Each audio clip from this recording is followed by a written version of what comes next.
Brought to you by Penguin.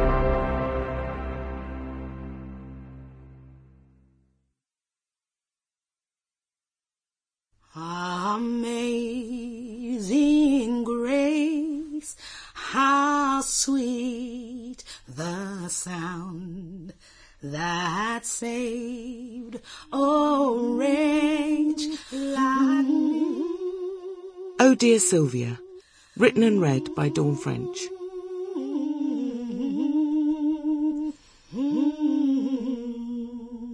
Chapter 1. Ed. Wednesday, 10 a.m. He sits with a sense of being watched, although he himself is the watcher. Momentarily the others have stepped outside, so he is suddenly, shockingly alone with her. It's odd for there to be no voices, no sound, save those of two human beings just being alive. He becomes acutely aware that for the first time in a very long time, he feels irrefutably more alive than her. She's always making sure you know she's chock full of life. She lives big and loud, right to her fingertips. Her presently somewhat swollen fingertips. Look at them. Someone, perhaps a nurse, has tried to remove the coral red varnish, but it is stubborn and has bled into her skin, revealing the nails beneath to be unbeautiful, nicotine-y. Blotchy red fingers, yellow nails. She wouldn't like him to see such a personal thing, so he tries to stop looking, but of course he can't. He's transfixed by the unusual sighting. He feels her watching, and although she isn't, and although he so wants to remain defiant, he looks away. So, here they both are again, alone. They haven't been alone in a room for, well, since they were married. What's that? About, God, what is it now? 5 years? Something like that. There she is, breathing. Here he is, breathing. That's it. Pretty much like it was at the end of the marriage, really. Two people occupying the same air. Nothing else in common. Just oxygen. He remembers when sharing breath with her was exciting, intimate. He would lie close to her in the night, happily breathing in what she breathed out, the breath of life, their joint breath from their joint life. This breathing now, though, is very different. He hears his own. It's quick and halting.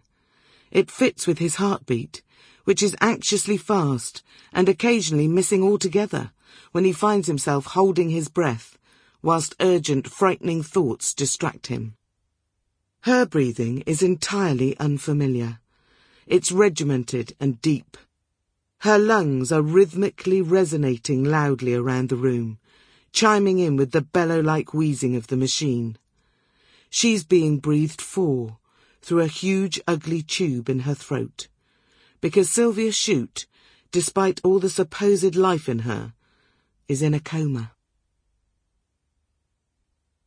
Chapter 2. Joe. Thursday, 2 p.m. A dervish is whirling around Silvia's bed, gabbling and gesticulating wildly. Her explosion of curly grey hair bobs about busily as she moves. The too many strands of assorted, expensive but meant to look casual beads dance on her bosom, and the clack of her posh but meant to look like working boots resounds off the sparkly, clean, polished all the way under the bed, twice a day, check it on the timesheet, no bugs here, mate, floor. This is Jo, Silvia's elder sister. Her mouth has mistaken itself for a machine gun.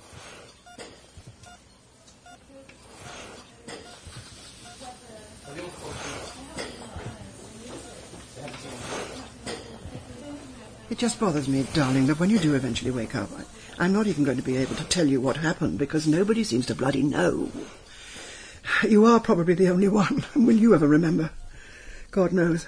Well, obviously God knows. Whichsoever God one chooses to align oneself with, of course. I can't remember now if you even believe in God, do you?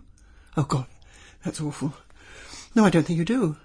I think you're 100% not quite sure, aren't you?